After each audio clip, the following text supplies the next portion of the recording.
मेरे पिता महादेव की घोषणा के अनुसार वास्तविक विजेता तो गजानन ही है। वास्तविक विजेता तो गजानन ही है। वास्तविक विजेता तो गजानन ही है। कुमार कार्तिकेय उचित कह रहे हैं। गजानन ने बल और बुद्धि दोनों का उपयोग किया। हाँ कुमार कार्तिकेय, गजानन ने ही अपनी चतुराई से हम सबको प्रत्येक संकट से मुक्ति दिलाई। इसलिए गजानन ही सर्वथा योग्य हैं। हाँ कुमार कार्तिकेय, आप उचित कह रहे हैं। जिन विघ्नहर्ता ने अपनी चतुराई से, अपनी बुद्धि और बल के संयोग से हमारे मार्ग में आने वाले सारे संकटों से हमें मुक्ति दिलाई, केवल वो ही विजयी कहलाने योग्य है, और वो कोई और नहीं, देव गजानन है।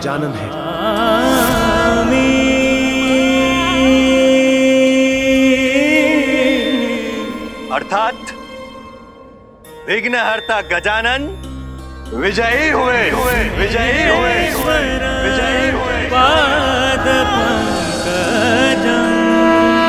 नमामि देवं सकलार्थदं तं स्वर्णवर्णभुजगोपवितं। नमामि देवं सकलार्थदम्।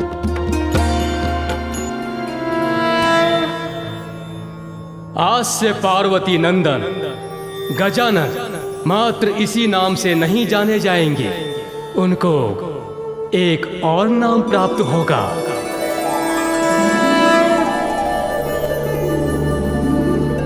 अब मैं वो घोषणा करूंगा जिसकी गूंज समस्त ब्रह्मांड के प्रत्येक कण और जगत के प्रत्येक गण तक पहुंचनी चाहिए।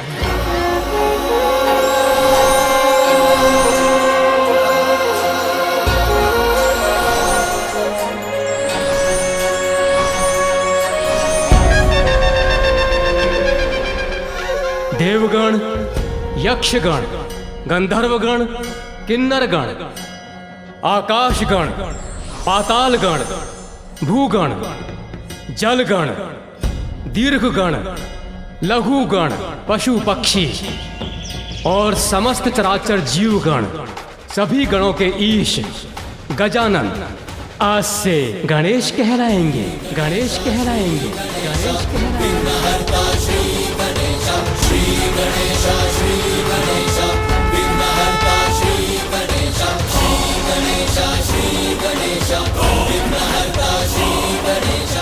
धर्म का पालन करने वालों के लिए विघ्नहर्ता और दुष्ट अधर्मियों के लिए विघ्नकर्ता होंगे गणेश।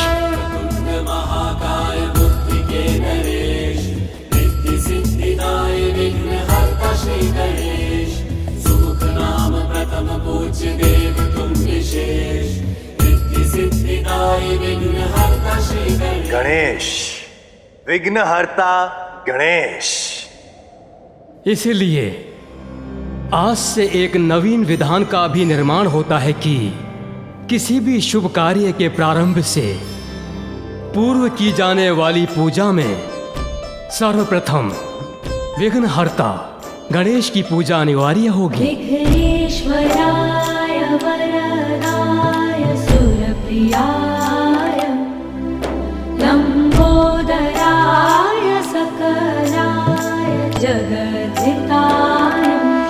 जो कार्य प्रथम पूज्य गणेश की अर्चना से प्रारंभ होगा वो अवश्य पूर्ण होगा। नमो नमः गणपति।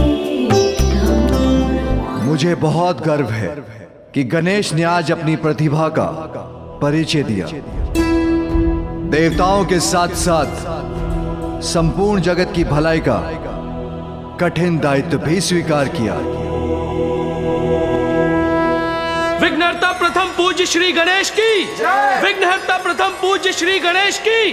विघ्नहर्ता प्रथम पूज्य श्री गणेश की। विघ्नहर्ता प्रथम पूज्य श्री गणेश की।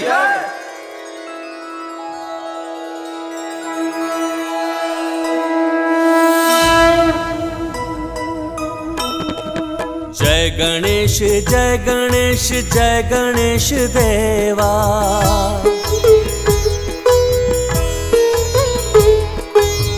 माता जाकी पार्वती पिता महादेवा। सिंदूरा से जगत को मुक्ति दिलाए, सिंदूर बदन नाम तब से तुम पाए। कामना प्रतीक मूस को तुम हराए, उपकार उस पे किए वाहन बनाए।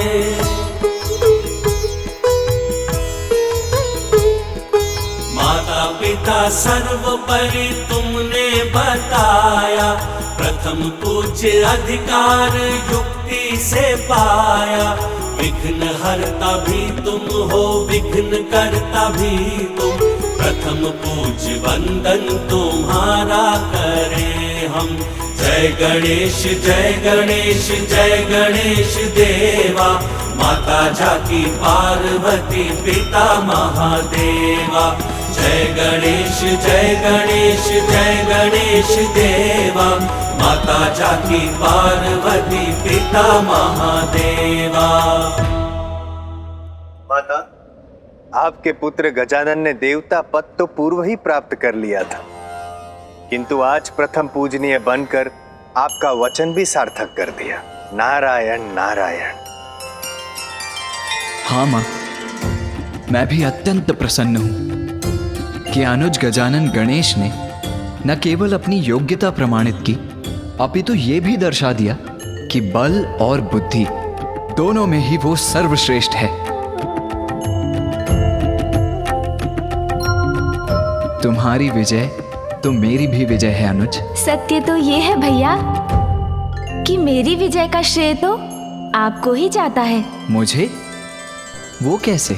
मेरे आदर्श तो आप ही हैं भैया।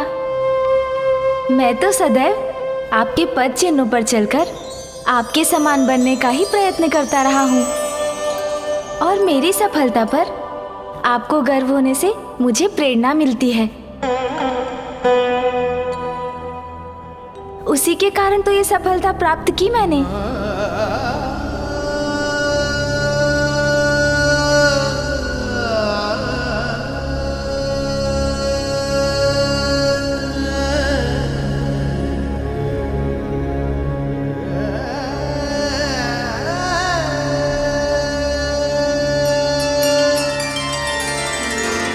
तुम दोनों भाइयों के बीच सम्मान और प्रेम सदा बना रहे, यही मेरी कामना है। आज मेरे दोनों पुत्रों ने ये प्रमाणित कर दिया कि वो सर्वश्रेष्ठ। आपके दिए संस्कार और पिताश्री के आशीर्वाद से ही तो हम योग्य पुत्र बन सके हैं माता।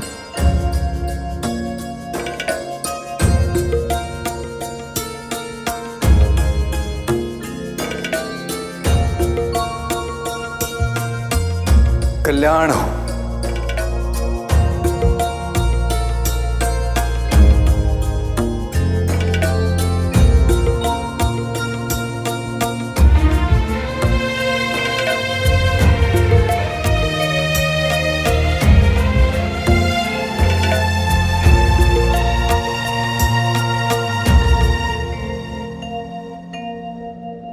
मेरा मन तो नहीं कर रहा है माता, किंतु अब मेरे विदा लेने का समय आ गया है, क्योंकि दक्षिण में मेरा कर्तव्य मुझे पुकार रहा है। मुझे अनुमति दीजिए माता। कर्तव्य तो सदा सर्वोपरि होता है पुत्र।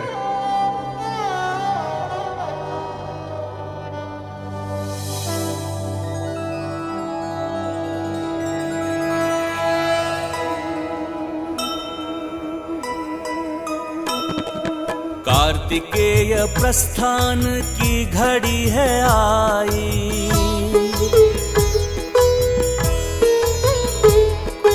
आज पुनः बिछड़ेंगे अनुरागी भाई।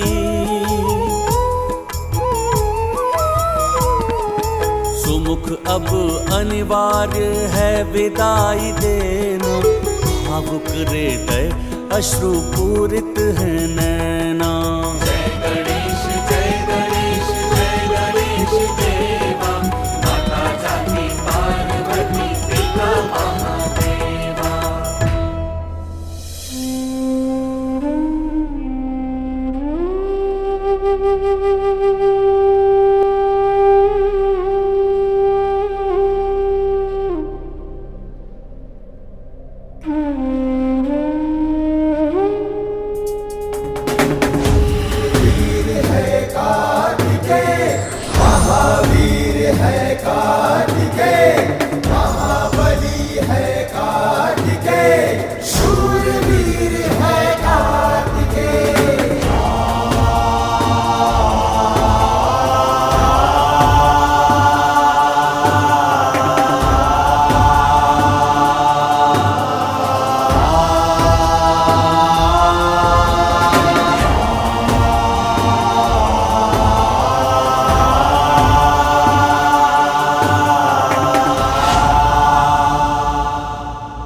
परम पूज्य देवता गणेश, आपके साथ इस अद्भुत यात्रा में हमें बहुत सारी सीख मिली। अब हमें प्रस्थान करने की अनुमति दीजिए प्रभु। इस यात्रा में आप सभी के साथ रहना तो मेरा सौभाग्य था देवराज।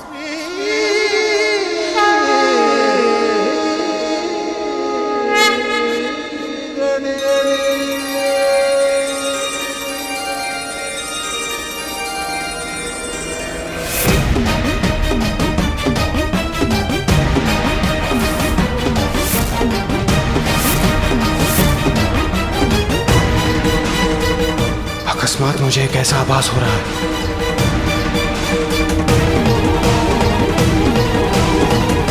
इंद्रदेव इस प्रकार लड़खड़ाए क्यों?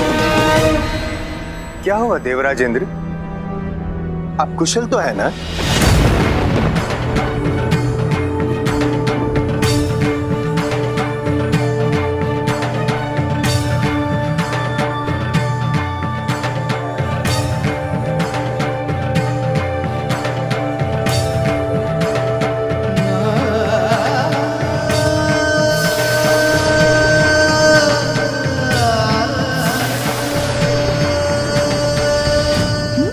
देवताओं की ऊर्जा उनसे विलग होकर कहाँ जा रही है? त्रिदेव, माताओं, अब मुझे भी आज्ञा दीजिए।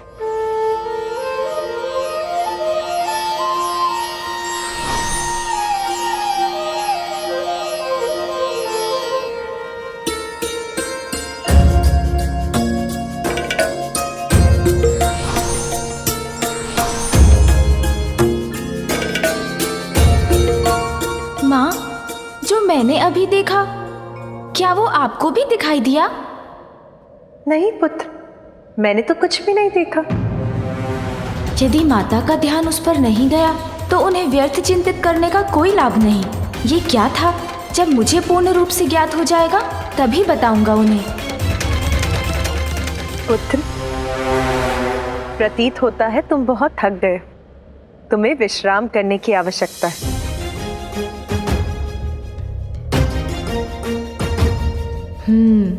विश्राम करने की पूर्व मेरा सत्य ज्ञात करना तो अत्यंत आवश्यक है।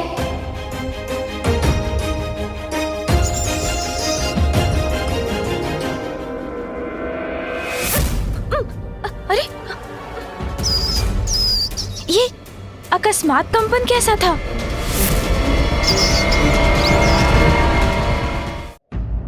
ये अकस्मात कंपन कैसा था?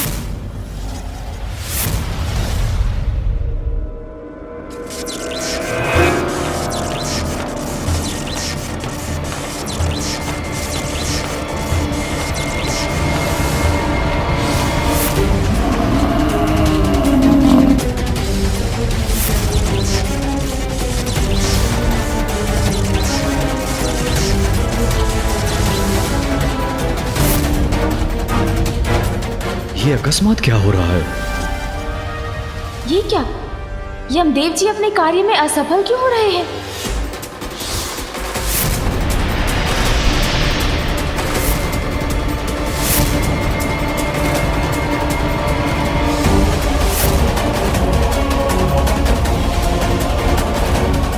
वायुदेव भी अपने कार्य में असफल हो रहे हैं।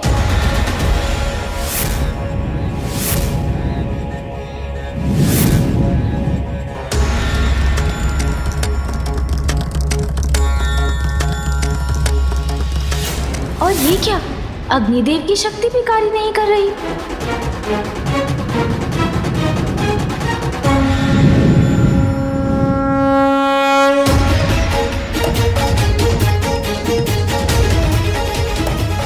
मेरी शक्ति यज्ञ का तेज क्यों नहीं बढ़ा पा रही है? देवताओं की शक्ति भी जैसे कोई हर रहा है, ज्ञात नहीं। उन्हें स्वयं इस बात का आभास हो रहा है या नहीं? ये किस अनिष्ट का संकेत है? मुझे शीघ्र इसके पीछे छुपे रहस्य को ज्ञात करना होगा।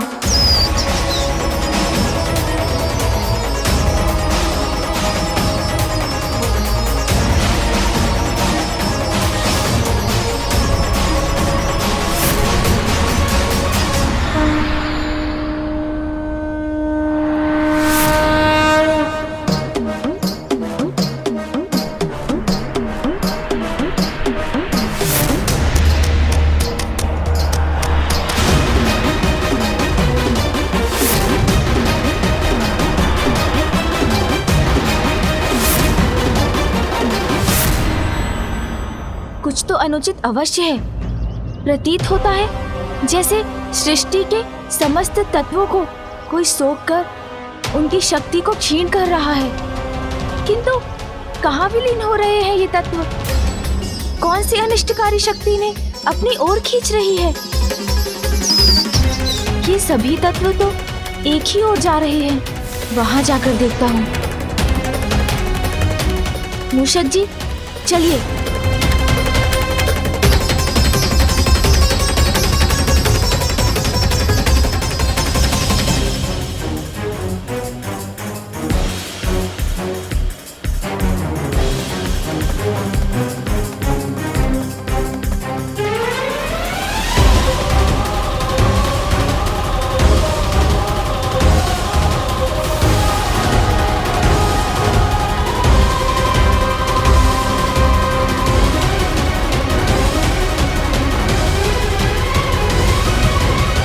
कौन है जो महासंकट का षड्यंत्र रच रहा है? मुझे शीघ्र ज्ञात कर रोकना होगा उसे।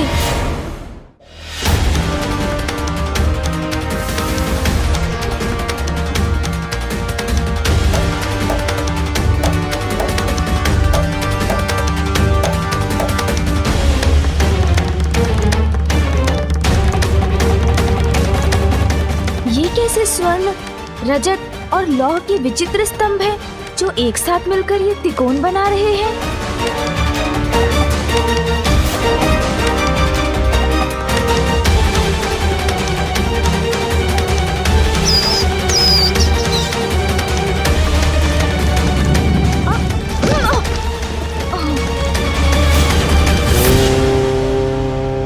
नमः शिवाय।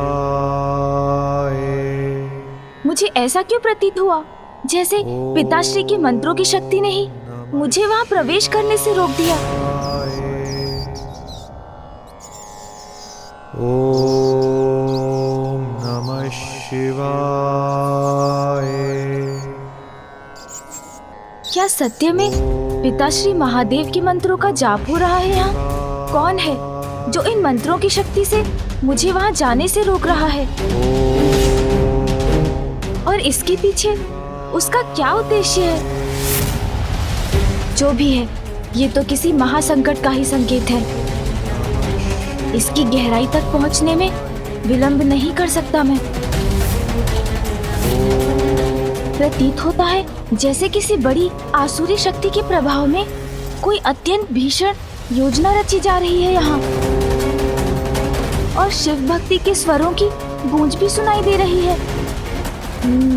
अर्थात पिताश्री को इस रहस्य का भेद अवश्य ज्ञात होगा। उन्हीं से जाकर पूछता हूँ।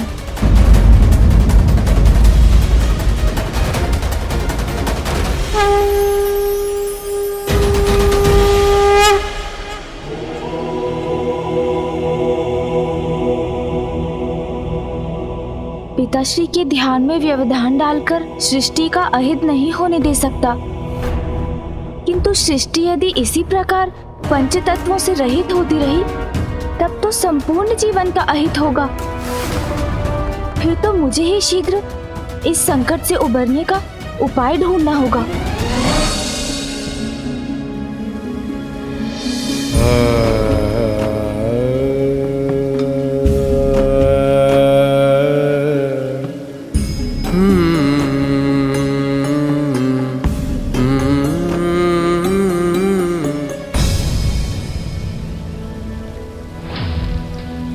पुत्र,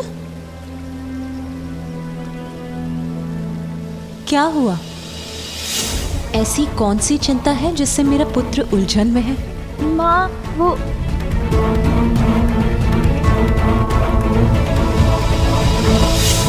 मन में जो भी है वो कहने से, किसी अन्य के साथ अपनी समस्या को साझा करने से समाधान सरल हो जाता है पुत्र।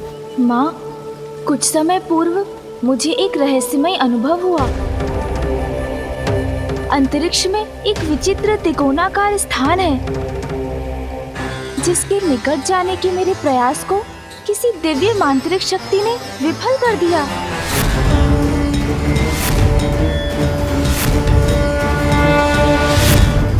त्रिपुर,